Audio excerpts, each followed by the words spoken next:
Olá, muito bom dia, graça e a paz de Jesus seja com a sua vida, sua casa, família, aí no seu trabalho. Talvez você esteja trabalhando nesse momento, enfim, onde você estiver, que a graça de Deus possa ser derramada sobre a sua vida mais uma vez. Quero compartilhar uma palavra que se encontra aqui na carta do apóstolo Paulo aos Filipenses, no capítulo 1, dos versículos 12 em diante. A palavra do Senhor nos diz o seguinte: o apóstolo Paulo escrevendo aos irmãos de Filipos: quero ainda, irmãos, certificar-vos de que as coisas que me aconteceram têm antes contribuído para o progresso do Evangelho, de maneira que as minhas cadeias em Cristo se tornaram conhecidas de toda a guarda pretoriana e de todos os demais. E a maioria dos irmãos, estimulados no Senhor por minhas algemas, ousam falar com mais desassombro a palavra de Deus.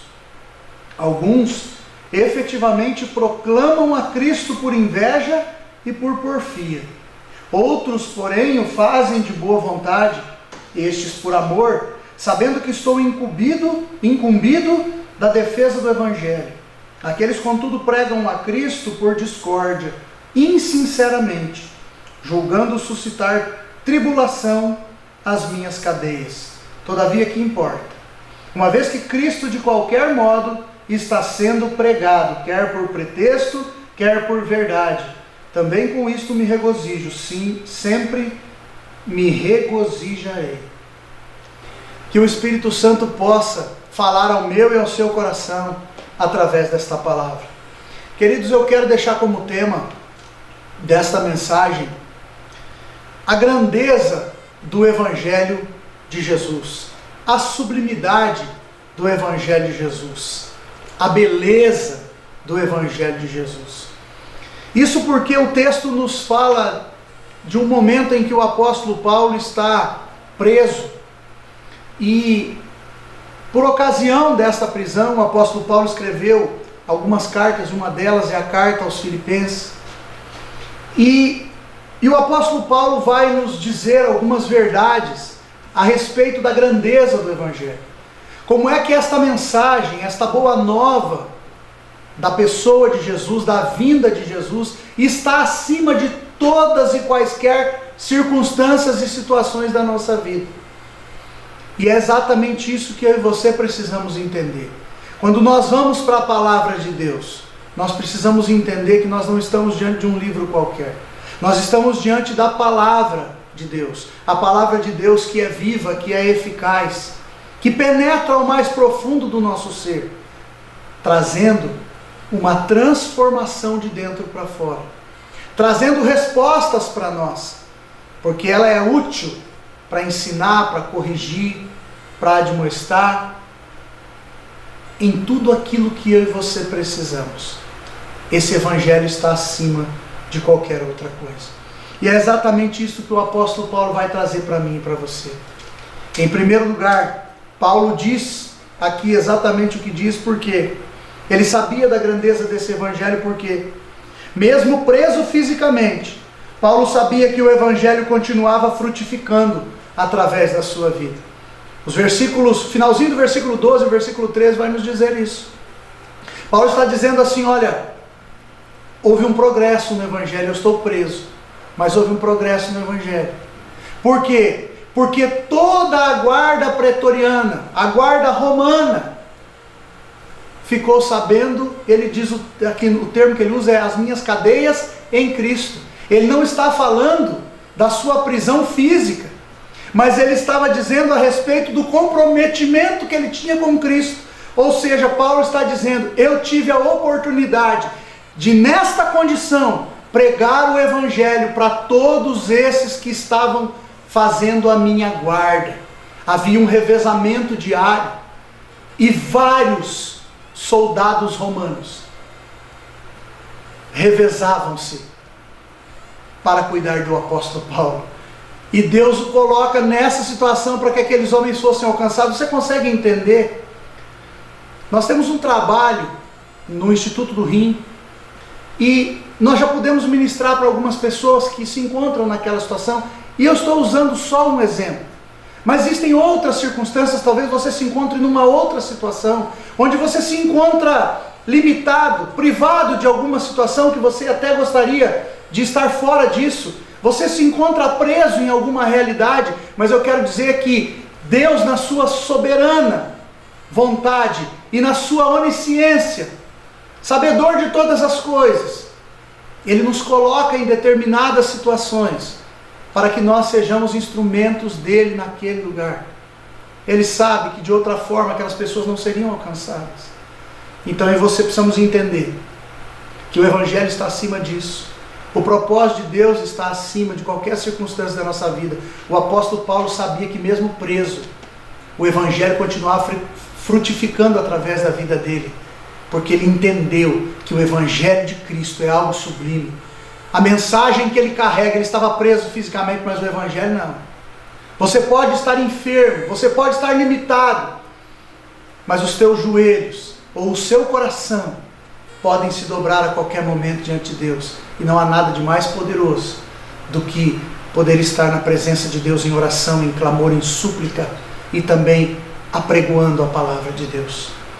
Mas o apóstolo Paulo vai nos falar uma outra verdade a respeito da grandeza desse Evangelho.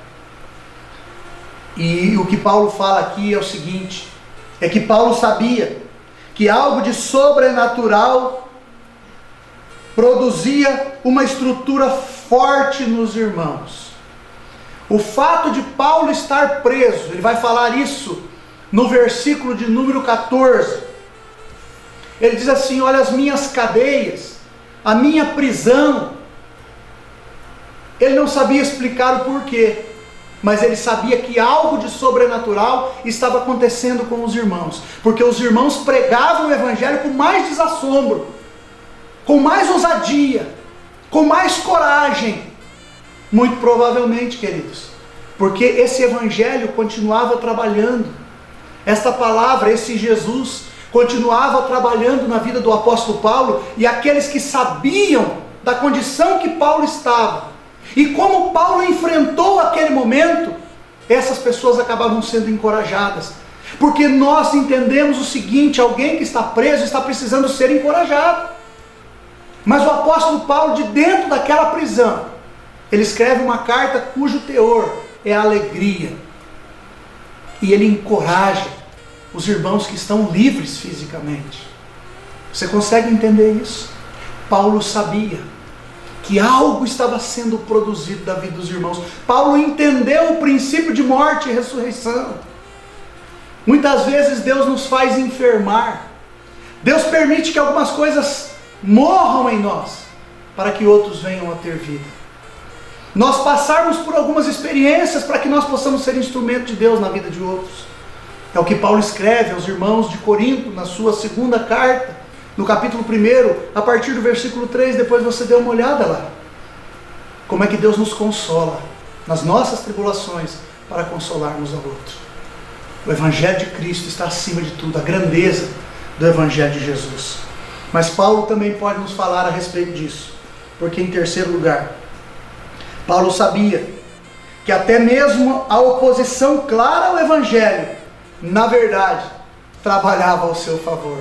A partir do versículo 15 até o 19 ele vai dizer: olha, estão pregando o Evangelho aí. Uns pregam de verdade, na verdade, com a motivação correta, porque vivem em Cristo, porque entregaram sua vida a Cristo, e passam e vivem aquilo que estão pregando. Mas outros estão pregando por discórdia, ou seja, imaginando que estão aumentando as minhas tribulações. O que Paulo está dizendo? Olha o que acontecia. Quando eles iam acusar Paulo de alguma coisa, eles acabavam pregando o Evangelho, dizendo: olha, esse homem acredita nisso, ele acredita que esse Jesus é o Messias, que ele morreu, ele ressuscitou, ele é o enviado de Deus. Ou seja, eles tinham que contar a história, a razão pela qual eles estavam perseguindo Paulo. E quantas pessoas não foram alcançadas por Cristo, através inclusive desses que achavam que estavam se opondo ao Evangelho, mas na verdade estavam sendo instrumentos de Deus para pregar o Evangelho a outras pessoas. Queridos, eu quero dizer algo a você. Nós temos muita dificuldade com a oposição. Nós temos uma tendência, nós temos uma necessidade pessoal de sermos amados e sermos aceitos. Isso é de todo ser humano. E nós temos uma dificuldade muito grande com a oposição. E muitas vezes nós não entendemos que a oposição é algo permitido pelo próprio Deus. Eu me lembro sempre, quando toco nesse assunto, a respeito da figura de Penina, que era a outra esposa de Eucana, que era a esposa de Ana, mãe de Samuel. Todas as vezes, diz o texto de 1 Samuel, que Ana subia para adorar em Siló, juntamente com a sua família, com o seu esposo, porque ela não tinha filhos. O texto nos diz que Penina a apurrinhava. Penina a irritava a tal ponto que ela chorava e não comia. Até o dia que Ana deixou a sua autocomiseração e se lançou aos pés do Senhor. E aí nós entendemos que Penina não foi um obstáculo para Ana. A oposição que Ana enfrentou, na verdade, trouxe algo, a levou a um lugar, aos pés do Senhor, a clamar por um filho. Ana queria um filho. Mal sabia ela quem seria Samuel. Ela sabia que Samuel seria consagrado a Deus porque ela fez um voto de consagração. Mas ela não tinha ideia de quem seria Samuel. Um fruto que nasce de uma oposição. E Paulo sabia que aqueles que estavam tentando denegrir a sua imagem, na verdade, estavam indiretamente pregando o Evangelho. E vidas estavam sendo alcançadas por intermédio de cada um deles. Queridos, há algo que está acima de todas as coisas. Esta palavra que Deus deixou revelada para mim e para você, esta palavra é poderosa para fazer infinitamente mais, além de tudo quanto nós pedimos ou pensamos, segundo o seu poder que opera em nós. Que nós possamos fixar os nossos olhos na palavra de Deus. Que os nossos ouvidos estejam atentos para ouvir a voz do Senhor. Como diz a palavra de Deus, aquele que tem ouvidos ouça o que o Espírito diz. Nós ouvimos tantas coisas, nós ouvimos tantas pessoas, nós ouvimos tantos noticiários, nós estamos sendo informados de tantas coisas, e sem saber estamos sendo formados também. Mas que a formação maior que exista em mim e você, possa ser a formação da palavra de Deus, formando em nós um caráter de homens e de mulheres que verdadeiramente conhecem o Senhor e que, à semelhança do apóstolo Paulo, mesmo estando dentro de uma prisão, possam resplandecer nesse mundo, na geração que nós vivemos. Há um propósito com a sua vida, há um propósito de Deus com a sua vida.